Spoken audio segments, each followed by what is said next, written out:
ప్రేక్షకులకు స్వాగతం సుస్వాగతం। ఈ రోజు మనం తెలుగు సినిమా చరిత్రలో ఒక గొప్ప నటి జమున గారి జీవిత కథను గురించి మాట్లాడుకోబోతున్నాం।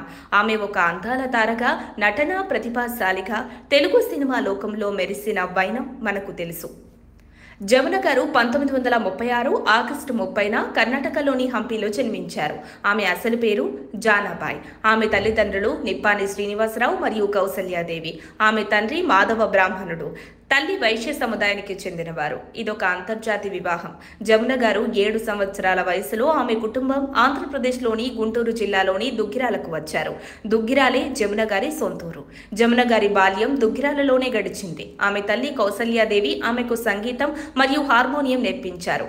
ఇది ఆమె నటనా జీవితానికి బలమైన పునాది వేసింది। జమున గారు దుగ్గిరాలలో స్కూల్లో చదువుకున్నారు।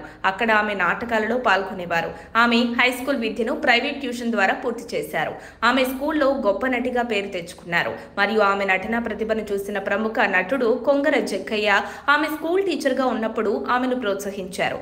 జమున గారికి సినిమాల్లో అవకాశం రావడానికి ప్రముఖ నటి సావిత్రి గారు కీలక పాత్ర పోషించారు। సావిత్రి గారు దుగ్గిరాలలో ఒక నాటకం కోసం వచ్చినప్పుడు జమున గారి ఇంట్లో ఉన్నారు।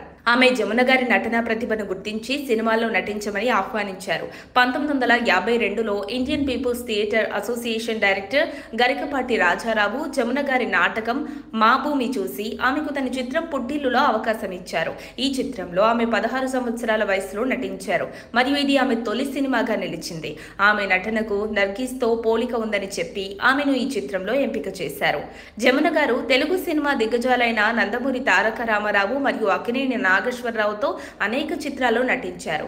వీరితో ఆమె నటన తెలుగు సినిమా లోకంలో ఒక గొప్ప జోడీగా పేరు తెచ్చింది। కానీ ఒక దశలో ఆమె సమాన గౌరవం మరియు జీతం కోరినందుకు ఎన్టీఆర్ మరియు ఏఎన్ఆర్ ఆమెతో సినిమాలు చేయడం మానేశారు। ఈ బ్యాన్ సుమారు 3 సంవత్సరాలు కొనసాగింది। జమున గారు కూడా ఏమాత్రం ఒక్కడుగు కూడా వెనక్కి వేయలేదు। తను కూడా వారితో చేయనని పట్టుబట్టి కూర్చున్నారు। తర్వాత విజయవాహిని స్టూడియోస్ నిర్మాతలు చక్రపాణి గారు మరియు నాగిరెడ్డి గారు జమున గారిని గుండమ్మ కథ కోసం మీరే కరెక్ట్ అని తిరిగి ఒప్పించారు। జమున గారు ఎన్టీఆర్తో మిస్సమ్మ, అప్పు చేసి పప్పుకూడు, తెనాలి రామకృష్ణ, పూలరంగడు, భూకైలాస్, శ్రీకృష్ణ తులాభారం వంటి చిత్రాలు నటించారు। ఆమె శ్రీకృష్ణ తులాభారంలో సత్యభామ పాత్ర అత్యంత ప్రసిద్ధమైంది। ఈ పాత్ర ఆమెకు ఎనలేని గుర్తింపు తెచ్చింది। ఆమె ఎన్టీఆర్తో సుమారు 20-25 చిత్రాల్లో నటించినట్లు అంచనా।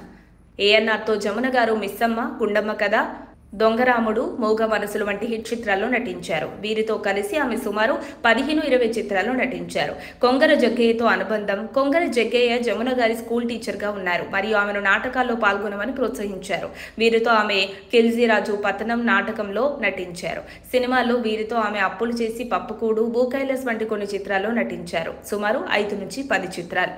జమున గారు మరియు సావిత్రి గారు సన్నిహిత స్నేహితులు। సావిత్రి గారు దుగ్గిరాలలో నాటకాలు వేస్తున్నప్పుడు జమున గారి ఇంట్లో ఉండేవారు। సావిత్రి గారు జమునను అక్క అని పిలిచేవారు। వీరిద్దరూ మిస్సమ్మ, గుండమ్మ కథ, దొంగరాముడు, మూగ మనసులు వంటి చిత్రాల్లో కలిసి నటించారు। వీరు కలిసి ఒక బొమ్మల కొలువు ప్రదర్శనను కూడా నిర్వహించారు। సావిత్రి గారు జమున గారి వివాహం రోజున ఆమె జడను అలంకరించారు। ఇది వారి స్నేహబంధానికి ఒక గొప్ప ఉదాహరణ। జమున గారు 1965లో ఉస్మానియా యూనివర్సిటీలో జంతుశాస్త్ర ప్రొఫెసర్ అయిన జూలూరి రమణారావు గారిని వివాహం చేసుకున్నారు। వారి వివాహం ప్రేమ వివాహం కాదు। ఆమె తల్లిదండ్రులు వివాహ సంబంధం కోసం పత్రికల్లో ప్రకటనలు ఇచ్చారు మరియు ఉన్నత విద్యావంతులైన వ్యక్తులను ఎంచుకున్నారు। వీరికి ఒక కుమారుడు వంశీ జూలూరి మరియు ఒక కుమార్తె స్రవంతి జూలూరి ఉన్నారు। వంశీ జూలూరి ప్రస్తుతం అమెరికాలో ఒక ప్రముఖ అకాడమిక్ గా ఉన్నారు। స్రవంతి కూడా హైదరాబాద్లో స్థిరపడ్డారు। జమున గారి భర్త రమణారావు 2014లో గుండెపోటుతో మరణించారు। జమున గారు తన నటనా జీవితంలో అనేక అవార్డులు అందుకున్నారు। 1968లో హిందీ చిత్రం మిలన్ కోసం ఫిల్మ్ఫేర్ ఉత్తమ సహాయ నటి అవార్డు। ఈ చిత్రం తెలుగు చిత్రం మూగ మనసులు రీమేక్। 1972లో తెలుగు చిత్రం పండంటి కాపురం కోసం ఫిల్మ్ఫేర్ స్పెషల్ అవార్డు సౌత్। 1999లో తమిళనాడు ప్రభుత్వం నుండి ఎంజీఆర్ అవార్డు। 2008లో ఆంధ్రప్రదేశ్ ప్రభుత్వం నుండి ఎన్టీఆర్ నేషనల్ అవార్డు। 2010లో Padma Bhushan B Saroja Devi national award life time achievement. 2019లో 17వ సంతోషం ఫిలిం అవార్డ్స్లో లైఫ్ టైమ్ అచీవ్మెంట్ అవార్డు అందుకున్నారు। జమున గారు తన ఆఖరి రోజులను హైదరాబాద్లోని తన ఇంట్లో గడిపారు। ఆమె వృద్ధాప్య సంబంధిత అనారోగ్య సమస్యలతో బాధపడుతూ 2023 జనవరి 27న 86 సంవత్సరాల వయసులో మరణించారు। ఆమె మరణం తెలుగు సినిమా లోకంలో ఒక గొప్ప శకానికి తెరపడినట్లు భావించబడింది। ఆమె మరణం తర్వాత తెలంగాణ మరియు ఆంధ్రప్రదేశ్ జమున అభిమానులు, ఇరు రాష్ట్రాల ముఖ్యమంత్రులు, అగ్ర హీరోలు, సినీ ప్రముఖులు సంతాపం వ్యక్తం చేశారు। జమున గారు తెలుగు సినిమా లోకంలో ఒక అసాధారణ నటి, సామాజిక సేవకురాలిగా తనదైన ముద్ర వేశారు. ఆమె నటన, సత్యభామ వంటి పాత్రలు మరియు స్వాభిమానం ఆమెను అందరి గుండెల్లో నిలిపాయి. మీరు జమున గారి సినిమాలు ఏవైనా చూసారా? మీకు జమున గారి గురించి ఏ అనుభవాలున్నాయి? కమెంట్స్ లో షేర్ చేయండి. మా వీడియో నచ్చితే లైక్ చేయండి, కమెంట్ చేయండి, సబ్స్క్రైబ్ చేయండి మరియు బెల్ ఐకాన్ ను క్లిక్ చేయడం మర్చిపోకండి. మరొక సెలబ్రిటీతో మళ్ళీ కలుద్దాం. మరిన్ని అప్డేట్స్ కోసం మా కాయ్ టీవీని సబ్స్క్రైబ్ చేసుకోండి.